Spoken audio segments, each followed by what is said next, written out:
Hi, this is Brian Poole. Today we're going to talk a little bit about how to digitize handouts and textbooks for students. It's a really easy process, and it's something for some students on IEPs or possibly everyone in your school. If you're doing a one-to-one, you might want to make sure you know how to do. So when we're talking about digitizing handbooks or handouts, we're going to do it with our printer. So we're already going to our printers every day to copy those handouts for some students. And most current printers have the ability to scan documents as a PDF. Some printer suppliers, renters, contracts disable that functionality so they can make you pay more to have it. If that's the case, get a new supplier, because that's ridiculous, because it's already built in. That's what we did to make sure that we had that functionality, but it's just an add-on if that's the case and you don't see this functionality, but most places it's part of it. When it comes to scanning, there's going to be two things that we're going to use. We're going to use address books and network drives. Address books are for frequently used addresses, and they're really easy to modify. So if you're an office person that's scanning to PDF a lot, and you want to make sure your address is on the frequently used list, or any staff member that's doing it, or in the case of a special needs student, you might have somebody you want their address in there so you can scan to them really easily while you're doing your copies for the rest of your students. For network drives, that's something that needs to be set up by your tech staff, and those are really for larger scans. When it comes to something like a textbook, which we scan here by chapter to keep them small, they still can sometimes exceed the limitation that will go out in an email. So we set up network folders for that, and that network drive is shared to everyone on the staff so they can easily scan their document to a network drive and then go and fetch it when they get back to their computer. So those are the two things we're going to really talk about doing here today. Now, this demo is with our copier, but all of our models are slightly different, and they all have the basic same functionality when it comes to that. So when you come up to your copier, you're just going to use it just like you do, with one slight difference, and that's you're going to send it to an image. So you can do this right after you're done with your regular copies. You put it in just the same as if you were doing a handout package, and making sure it's in there snugly. Then when you go down to make your copy, one of the options you're going to see is the ability to image send. It's normally set to copy, but you're going to do an image send instead, which means it's going to make it an image from that thing you're copying. So you hit the image send button, and just like you do when you're copying, you have to tell it if it's a two-sided document. So in the case of our printer, we go to the condition settings and we go to the original button to tell it the original is a two-sided original. So when you push on there, you just see that there's a two-sided option, so you want to make sure it knows that it's going to do both sides of your document. You say OK, and then basically you're done as soon as you tell it where it's going to go. Now, what we're seeing here is the address book for this particular copier. There are 4 people on the frequently used list that automatically show up, but then there's also that alphabetical list that you'll see down there below. So if another staff member wants to use it, they'll have to go to their alphabet button. If I'm going to use it, I can go right there, and if I was going to do a network drive, I'll show you how to do that next. So I just hit copy, and then it goes through, makes that handout, and sends it off to the email address that I just specified it to. Even in the case of an extremely large textbook, it still only takes about 30 seconds to digitize it. So it's something that you can do once and you're done, and you've got that digital copy of that particular item. Now, when it comes to doing textbooks, you obviously aren't going to want to go and flip through all the pages of a textbook, not to mention the fact that you would get really bad copies doing it that way. So in the case of a textbook, you're going to have to sacrifice one, and you're going to want to separate it by chapters when you do that. So the first thing you're going to do you're going to want to make sure you got one of your better textbooks that doesn't have a lot of writing in it, or a brand new one. You want to take off the binding on the left-hand side, which really is easy. You just slice down the left-hand side, and then it just pulls apart.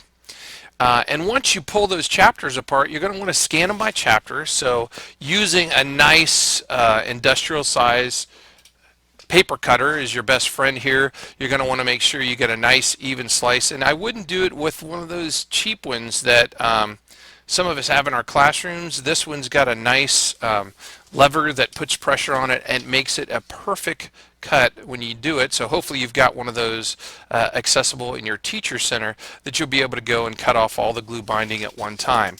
Now you're going to scan this chapter just like you did with an individual handout. The only difference is it's slightly larger and the file's going to be bigger, so you may need to scan it to a network drive instead. So the only difference when we're doing it to a network drive is you have to find the drive. It has to be pre-set up by your tech staff on the printer settings. In our case, we've got one called Book PDF Scans that when we select it to there, it's just going to go to a network drive that I have access to back on my PC. This really is not required for some documents, but as soon as you get pretty big, you're going to see that you're going to need to do it a little different to a network folder. So those things need to be set up by your tech staff. Really, they only take a minute or two to do, and it's a one-time setup. In the case of our district, we have one folder that everybody uses, everybody has full access to, so you just go get it and copy it off of there when you're done to your own PC. In the case of a larger district, tech staff may want to do a separate folder for each scanner or for each teacher center, so those teachers don't get confused with too many documents in too many other places.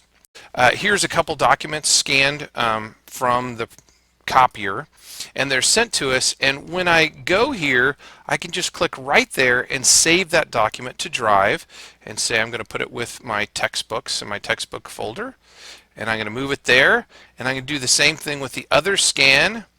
I'm going to go ahead and just say save it to Drive and in the textbooks, and this is something that the student has to do, but the teacher may or may not know how to do. So when I go to Drive now, if I look on my Google Drive, I've got a folder that I already made called textbooks, and those things are already saved in there.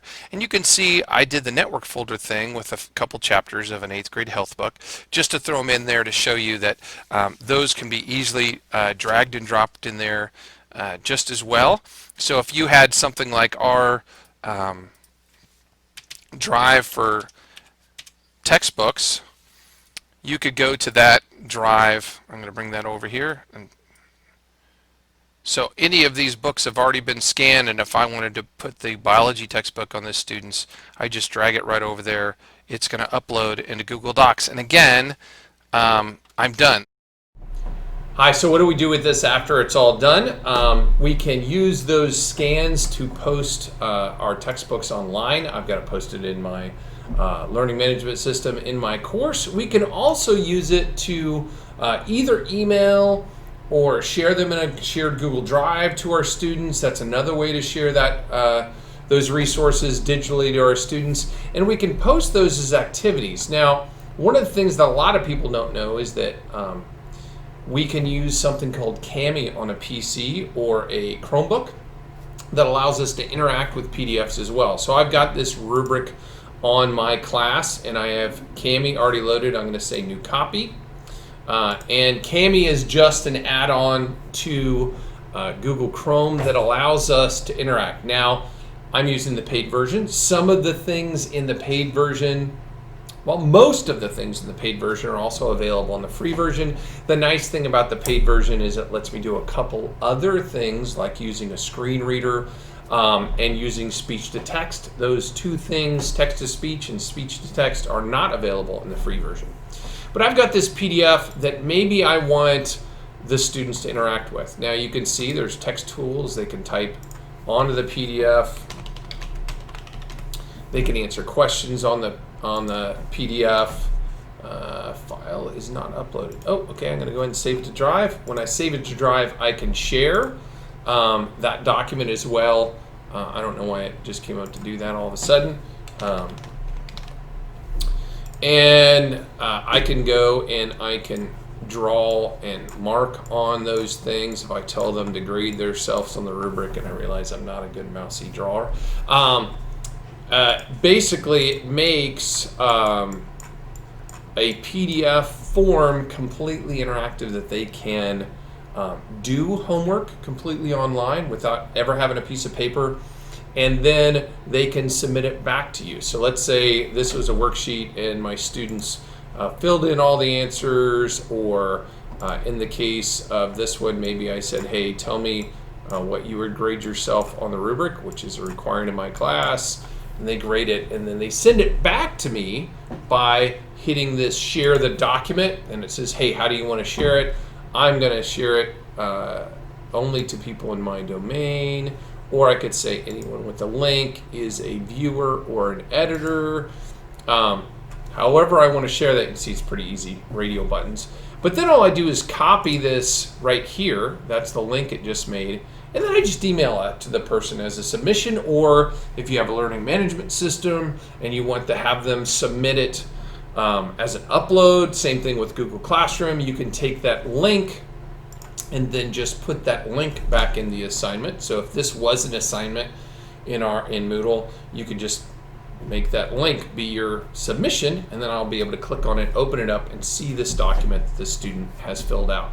So that's one way, because I have a lot of teachers say, well, what's the point of scanning it? Well, the point of scanning is that now they can do that worksheet anywhere. If you take the 30 minutes in class one time to teach them how to use Kami and to have them add Kami into their account, you don't have to use the paid version. The free version worked for us for a really long time, but we decided to go to the paid version so that we would have that speech to text and text to speech option for all of our students. By the way, Kami automatically OCRs a document. You don't even have to use optical character recognition software on Kami document. If I click on this document, I'm going to make a new copy. Again, you see I've clicked on this before.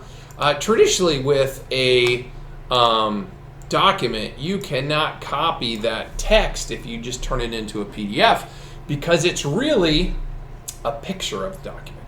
But Kami automatically OCRs that document for you. And if you want to use Kami as just an OCR tool, you can do it to Kami, and then I can re-download that document and say, I want the original with no annotations to my Google Drive. I can go and save that, rename it, put it wherever I want to in my Google Drive, and now I've got an OCR'd copy of that document. And if you don't know, it has to be OCR'd for a screen reader to work, because it can't read a picture, it has to read text.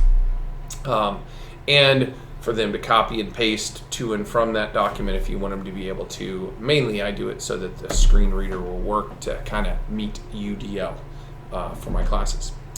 So that's it. Once you've got it scanned with your printer, either to a document or to a drive, you can then use it in your classroom for whatever you need to use it for.